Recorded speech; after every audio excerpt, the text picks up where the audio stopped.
from the former Eastern Bloc about Gundermann. It's a German movie, so you can skip it. I'm just joking.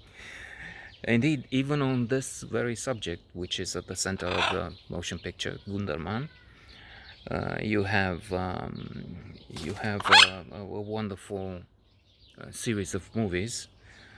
Let me first mention Tony Erdmann. That was a fabulous, must-see, one of the best movies ever. I mean, it's in my top 100 without a doubt.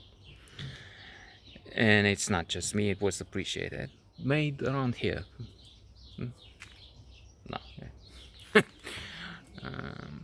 In the city, anyway. And not far from it, for part of it. But I'm referring to the issue of the secret police of the Stasi in Germany, in East Germany, of course. Securitate Hill KGB in the Soviet Union, which is Mother Russia, who gave it to all of us. And we have to be grateful for it, of course. That's what Putin thinks for the KGB. But if you want to watch an excellent German movie on the subject, The Lives of Others would be one overwhelming story, narrative. And at the other end of the spectrum, comedy, Goodbye Lenin, wherein mother has a heart attack, and when she wakes up, it's already unified Germany. But in order to take care of her, to avoid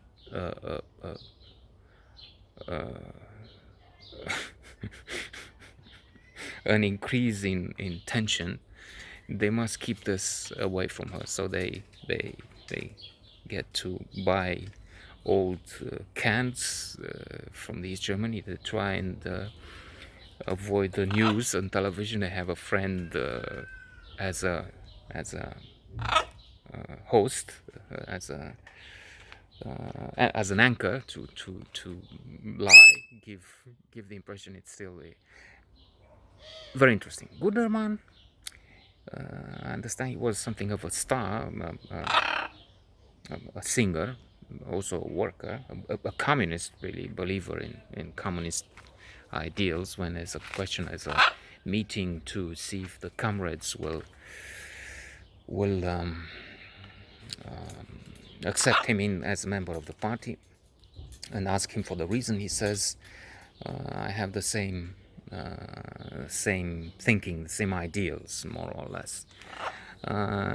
He is brave in some circumstances. When a big wig comes, he's challenging him. Look, we did our job, but then somebody will die if we carry on like this, because there are no measures of security. And then what about this and that? And he's eventually expelled from the country, from the party, Sinai, because of his views and the fact that he's rather honest and challenging authority.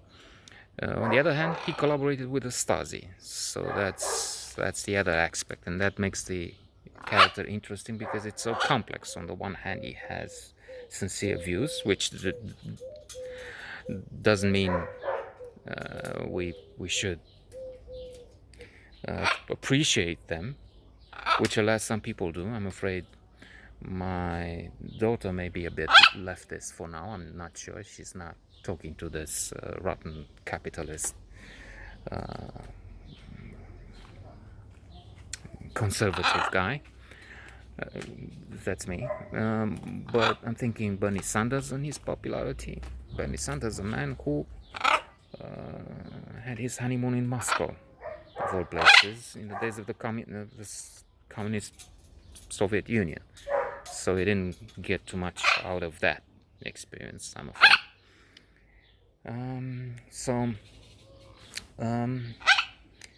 There are some interesting issues there, and the character overall is indeed more despicable than agreeable, more the anti-hero than the hero. And the film is interesting, but not glorious in any way.